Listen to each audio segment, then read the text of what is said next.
그곳에서 주를 예배하리라. 아무도 찬양하지 않는 그곳에서 나 주를 찬양하리라. 누구도 헌신하지 않는 그곳에서 주께 헌신하리라.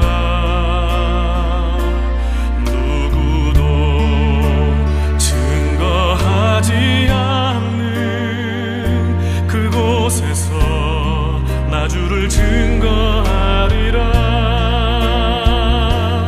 내가 밟는 모든 땅 주를 예배하게 하소서. 주의 보혈로 덮어지게 하소서. 내가 서리고 주의 거룩한 곳 되게 하소서. 주의 향기로 물들이소서.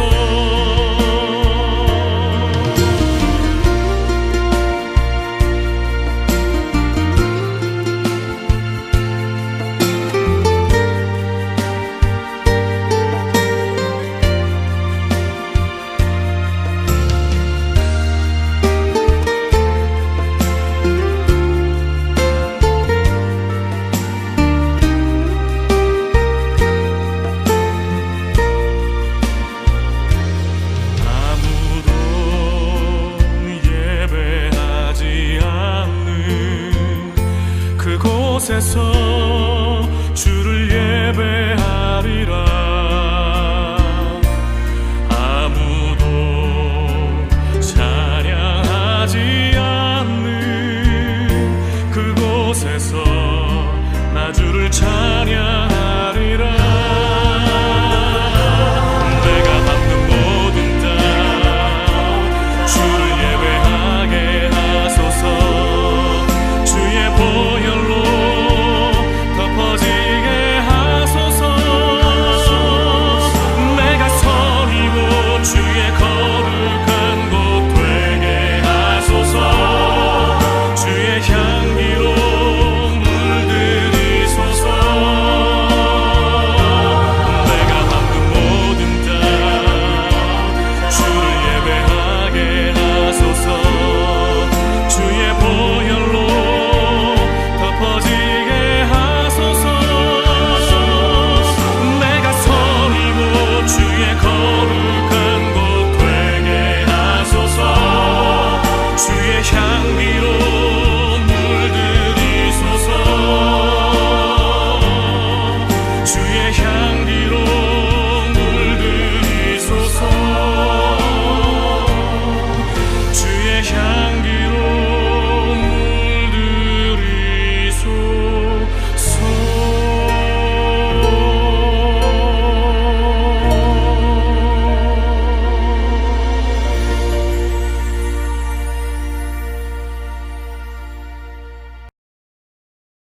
(2021년 12월 10일) 금요일 6.19 온전함 기도회에 참석하신 한 분 한 분 주님의 이름으로 환영하고 축복합니다. 이번 주는 특히 남침내 교단 국제선교부에서 주관하는 해외 선교를 위한 기도 주간으로 온 남침내 교회 교인들이 다 같은 선교의 기도 제목을 가지고 기도하는 뜻깊은 한 주가 되고 있습니다. 오늘 본문 말씀은 요한복음 4장 19절에서 30절 말씀입니다. 제가 봉독하도록 하겠습니다. 여자가 이르되 주여 내가 보니 선지자로소이다. 우리 조상들은 이 산에서 예배하였는데 당신들은 말은 예배할 곳이 예루살렘에 있다 하더이다. 예수께서 이르시되 여자여 내 말을 믿으라.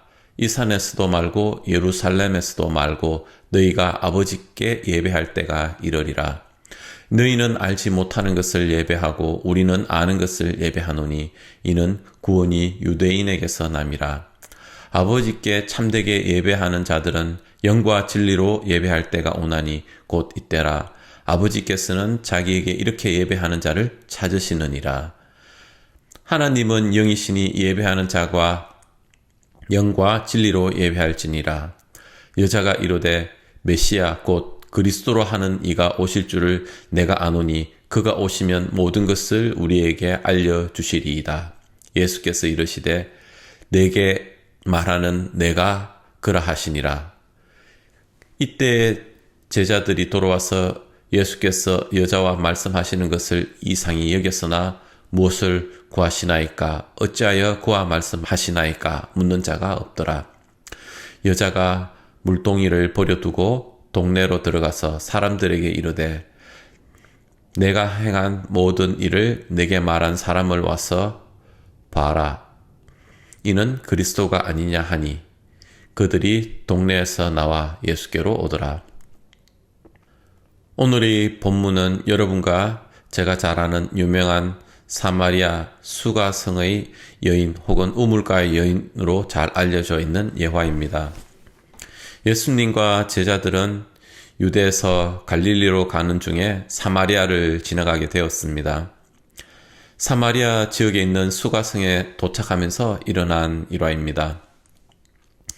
예수님 시대 당시 사마리아는 유대인 입장에서는 이방의 땅이고 유대인들은 이방인들의 멸시의 눈으로 보고 있었습니다.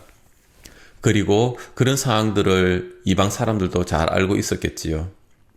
오늘 이 수가성의 여인은 한낮에 물을 길러러 우물을 찾았습니다. 예수님과의 대화에서 예수님께서는 이 여인은 이전 남편이 5명이 있었고 지금 같이 사는 남자도 남편이 아니라는 것을 이 여인에게 얘기했습니다. 자신에 대해서 얘기하지 않았는데 듣고서 얼마나 놀랐을까요? 평범한 여인은 아니라는 것입니다. 해가 떨어지고 땡볕에서 벗어난 이후에나 여인들끼리 모여서 우물에 물을 길러러 나오는 것이 보통이라고 여기는 당시에 한창 볕이 뜨거운 대낮에 여인 혼자 우물로 나오는 것을 봐서 이 여인은 평범하지 않을 뿐 아니라 사연도 많고 그래서 다른 여인들과 함께 하기도 부담스러워하는 그런 여인임에 틀림이 없어 보입니다. 이런 여인에게 예수님께서 다가가셨습니다. 그리고 물을 좀 달라라고 이 여인에게 이야기를 시작합니다.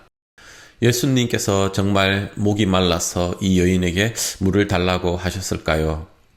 이 일화가 기록되어 있는 어디에도 예수님께서 물을 드셨다는 기록이 없습니다. 높은 자리에서 베푸는 자로서 예수님이 아니신 낮은 자리로 나오셨고 또 도움을 청하시는 위치로 내려오신 것입니다. 이방 여인의 입장에서는 여태껏 보아오고 들어오던 그런 목이 뻣뻣한 유대 남자, 유대 랍비가 아니라 친근한 모습을 예수님을 통해서 보고 느끼지 않았을까 생각해 봅니다. 예수님께서 이 여인을 향해 하신 말씀, 물을 좀 달라. 결국 이 말씀은 이 여인을 구원으로 이끌 첫 시작의 말씀이었던 것입니다. 그 시작이 이것을 받아라가 아니라 낮은 모습으로 또 친근한 모습으로 다가오신 것입니다. 물을 좀 달라. 이런 예수님의 모습에서 우리가 전도와 선교에 임할 때 가져야 할 자세를 볼 수 있지 않나 생각해 봅니다. 모든 것을 주실 수 있고 위험을 보이실 수 있는 그런 분이 그렇게 하지 않으시고 상대를 배려하는 그런 모습을 볼 수 있습니다. 예수님의 삶 전체를 봐도 그렇습니다. 오늘 좀 더 깊이 나눠보고 싶은 내용은 이 여인의 모습입니다. 예수님과의 인격적인 만남이 있는 사람의 전형적인 모습을 이 여인을 통해 볼 수 있습니다.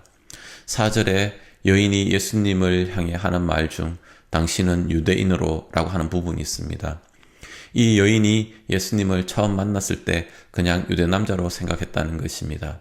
그런데 이 얘기를 좀 나누다 보니 이 사람은 하나님에 대해서 이야기하고 야곱의 셈에 대해서 이야기하는 거로 봐서 뭘 좀 아는 선생이라 생각했을 수 있겠습니다. 이후 예수님께서 하신 말씀, 이 여인은 이전 남편이 5명이 있었고 지금 같이 사는 남자도 남편이 아니다 라는 부분이 있습니다. 자신에 대해서 얘기하지 않은 것을 예수님으로부터 듣고서는 얼마나 놀랐을까요? 그래서 이 여인은 바로 예수님이 선지자라고 고백합니다.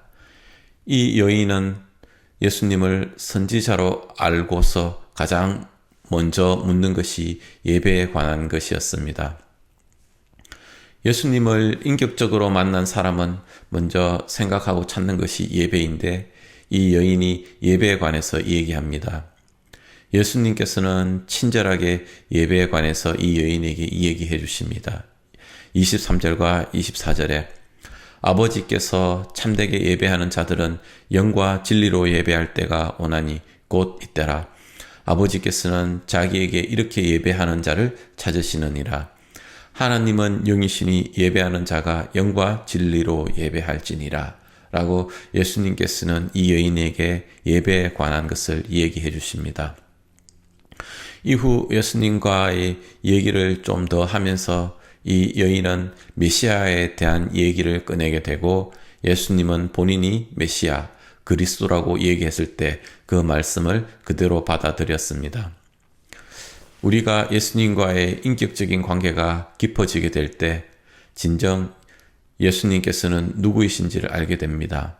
이 여인은 예수님과의 만남을 통해서 예수님을 처음 유대남자로, 유대남자에서 유대의 선생으로, 선생에서 선지자로, 선지자에서 메시아로 알아가는 과정을 보게 됩니다. 이 여인은 아주 짧은 시간에 축약적으로 유대인 남자 예수로부터 메시아 예수로 알아가게 되지만 우리 각자의 신앙에서는 예수님을 알아가는 그런 시간들의 길이는 각자 다를 수 있을 것 같습니다.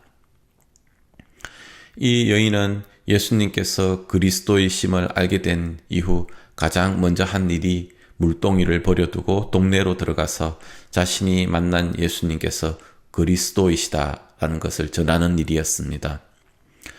예수님을 영접하거나 인격적인 만남으로 이어진 사람들은 그들이 여태껏 가지고 있던 우선순위가 바뀌는 것을 볼 수 있습니다. 오늘 이 수가성의 여인을 통해서 그런 모습을 보게 됩니다. 이 여인이 한 것은 자기가 평소 하던 대로 오늘도 우물에 물을 길러러 나왔습니다.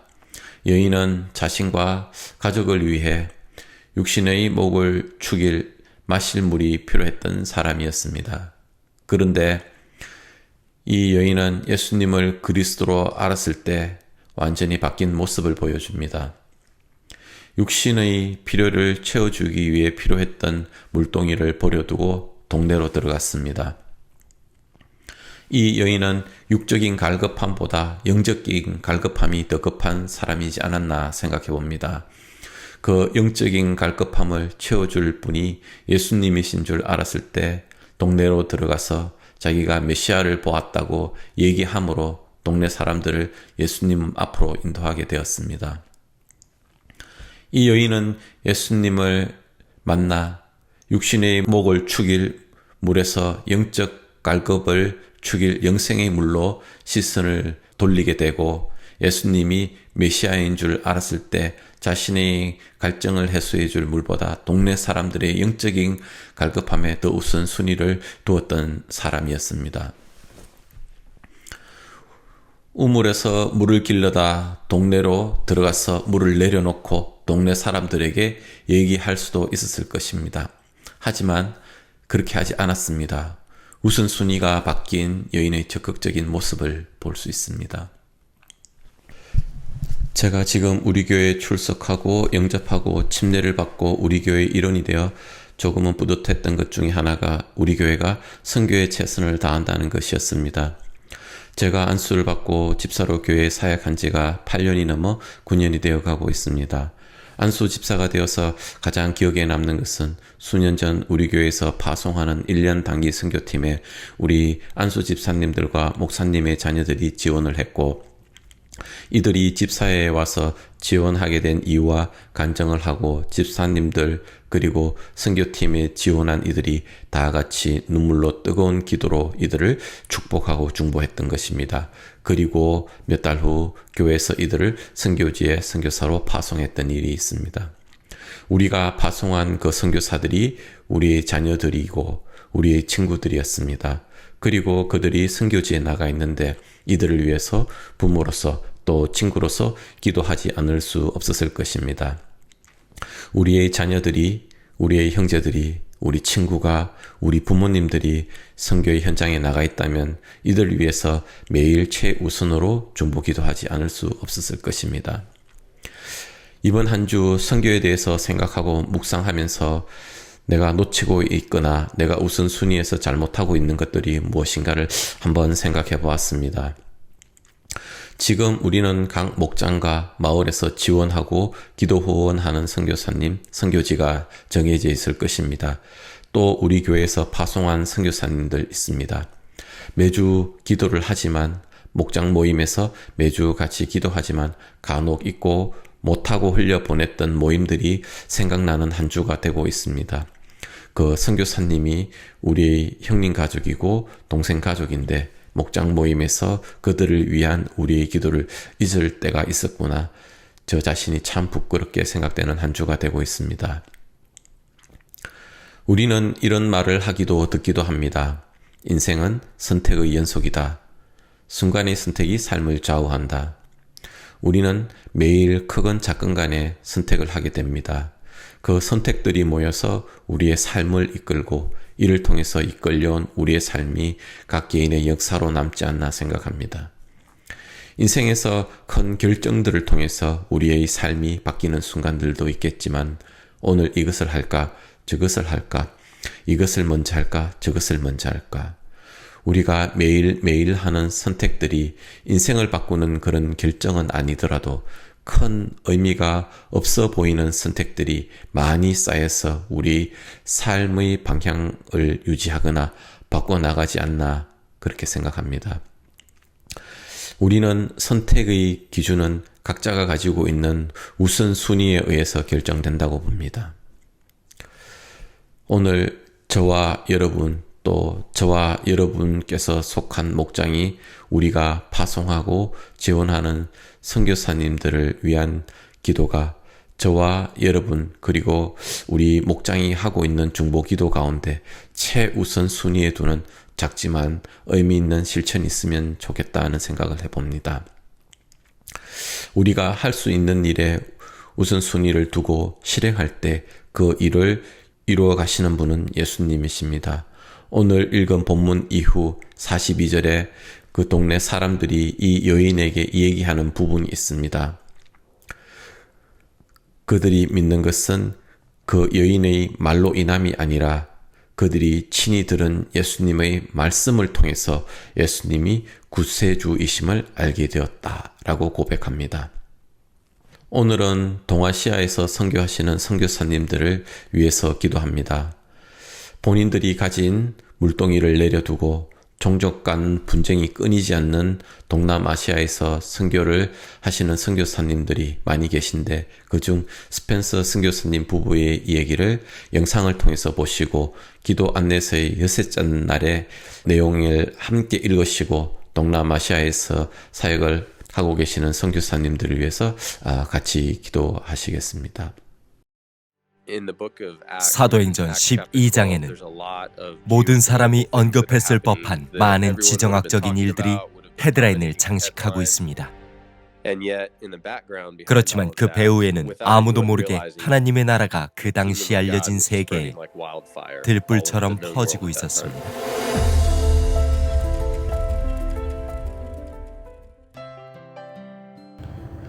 기도와 기적이 변화를 일으키다. 스테판과 에린 스펜서 부부는 종족 간 분쟁 때문에 안전을 보장받을 수 없는 동남아시아의 한 지역에서 사역하고 있다. 복음이 이 지역 사람들의 가정과 그들의 마음에 전해지고 있다.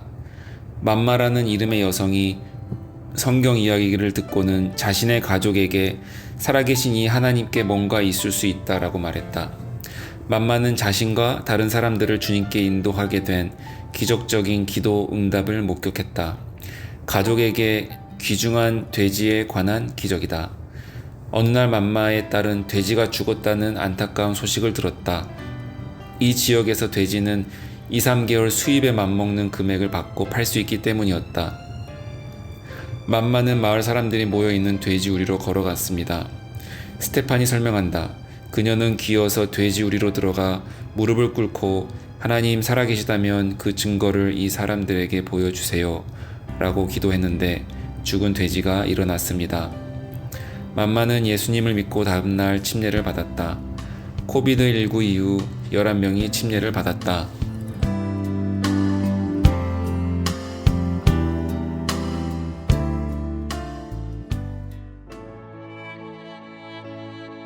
영상과 나레이션을 통해서 들으신 것처럼 종족 간 분쟁으로 안정이 보장되지 않은 곳에서 지내는 사람들, 주님께서 마음을 움직여서 많은 분들이 주님께로 돌아올 수 있도록 기도하겠습니다.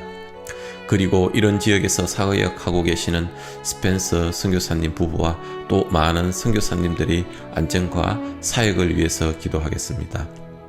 그리고 새로 주님을 알게 된 분들이 주님 안에서 용기를 얻고 신앙이 뿌리를 잘 내려 자랄 수 있도록 다 같이 기도하시겠습니다.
주기도문으로 오늘 기도회를 마치겠습니다.